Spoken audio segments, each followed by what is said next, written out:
The air is heavier now. This is not a feeling, but a fact. Day by day, year by year, the atmosphere has begun to hold a little more water. The change is small, a few percentage points on a global average, a number that seems trivial on a weather report. Yet this slight, persistent increase in atmospheric moisture has started to reshape the world. Not with noise, but with quiet weight. It does not arrive with the fury of a hurricane or the drama of a wildfire. It seeps into the background of daily existence, altering the medium in which we live, breathe, and build. Humidity is water vapor suspended in the air. Think of the atmosphere as a sponge. Its capacity to hold water expands as temperature rises. For every degree Celsius, roughly 7% more moisture. As temperatures creep up, the air's thirst for water rises.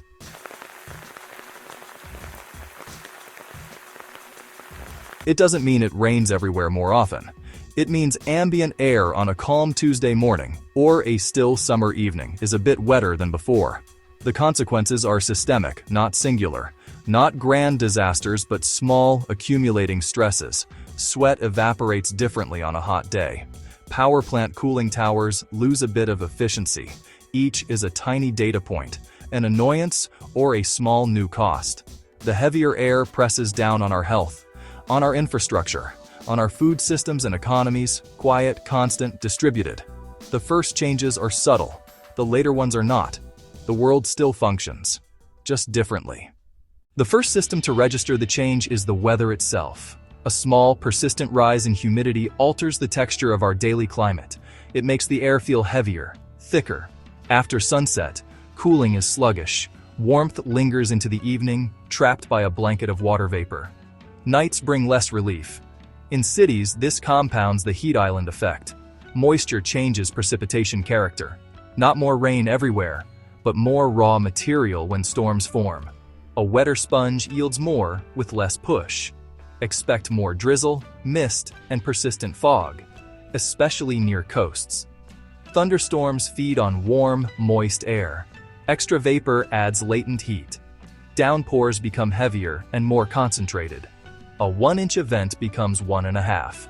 Not uniformly worse, just different and often more challenging. Cloud and fog patterns shift, nudging transport schedules and moods. The drumming of intense rain grows familiar. The air carries greater potential for damp persistence and sudden release. Daily life adjusts to a more heavily laden reality. Our cooling relies on evaporation. When relative humidity rises, evaporation slows. Sweat clings, a useless film. The body strains to dump heat. Heart rate rises, breathing quickens. The internal thermostat nears its limits.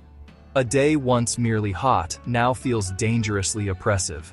Hospitals see more heat exhaustion, dehydration, and cardiac and renal exacerbations. More public alerts to hydrate, seek shade, check on neighbors. A small rise in humidity shrinks safety margins, and some days the battle is lost. The effects are not confined outdoors. They creep through window frames, vents, and building pores. Above roughly 60% relative humidity, household molds colonize. First, a smell, then stains, then spread. Molds feed on wood, paper, drywall, carpet fibers, and dust. Spores and VOCs aggravate allergies and asthma, triggering sneezing, coughing, and wheeze. Sales of relief become proxy data. Wiping mold is not enough. Root moisture must be fixed. Dehumidification consumes energy and budgets. Ventilation upgrades and weather sealing become routine line items. Comfort returns at a cost. On the farm, humidity tips the balance. More leaf wetness hours, more disease windows. Pathogens thrive as dew dries slower and rainfall lingers. Reliance on fungicides rises. So do costs and chemical burdens. Post-harvest, humid air fosters spoilage and mycotoxins in storage. Drying and ventilation spend climbs, thinning margins. Some arid regions benefit.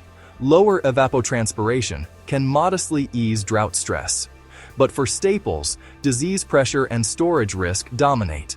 Each humid stretch becomes a roll of the dice. More intervention, more cost, more risk, The farm's negotiation tightens, resilience depends on foresight and cash flow. Humidity accelerates electrochemistry. With water no longer limiting, corrosion advances. What was cosmetic becomes structural. Inspection cycles shorten. Repainting and repair budgets swell. Towers, rails, and fasteners all pay the moisture tax. Moisture raises leakage currents and flashover risk. Stability erodes at the margins. Sensitive systems fail quietly. Traffic control, telecoms, sensors. Porous concrete draws in water, worsening freeze-thaw damage. Wood decays from the inside out. 50-year designs trend to 40, 100 to 80.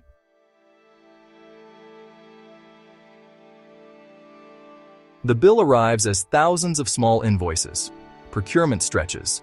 Downtime creeps upward. A hidden tax levied by heavier air. At generation, evaporation cools less efficiently. Units derate to stay safe. Planners factor moisture into load and contingency. Demand rises as each unit reallocates effort to dehumidification. Heavier air demands more energy, while making it harder to produce. Along coasts, salt spray plus humidity creates a hyper-corrosive environment. Salt attracts water, surfaces stay wet longer. Maintenance intervals compress. Costs rise. Rail signals and bridge bearings need more attention. Hot, humid air lowers density. Less lift, reduced engine performance. Big jets compensate. Smaller airfields face limits. Payloads trim. Departures slip. Some flights cancel on sticky days. Fog shuts ports, delays schedules, and slows coastal highways. Commerce moves to fog time. The air just above the sea mediates heat and moisture exchange. A warmer, moister air mass reshapes evaporation rates and sea surface temperatures. The global engine runs on these exchanges. Tweak the mix, change the behavior. Effects are not immediate, yet they propagate through coupled systems. Some species benefit from fewer dehydration risks. The same dampness can fuel deadly pathogens. More generations per season, ranges expand, bites linger longer. Communities reshuffle over decades, visible only with patient eyes. Let us pause and take a breath. This is not apocalypse. It is recalibration. Human systems learn and adapt. Natural systems too. The musty smell and the heat alert are signals of a shifted baseline. We respond strategically. Codes, crops, grids, before problems crest. Daily life does not stop. Margins thin. The air is heavier, and we must learn to live with its weight, thoughtfully and equitably. What scenario should we explore next? Share your ideas below. You've been watching IfVerse, where imagination meets possibility. See you in our next reality.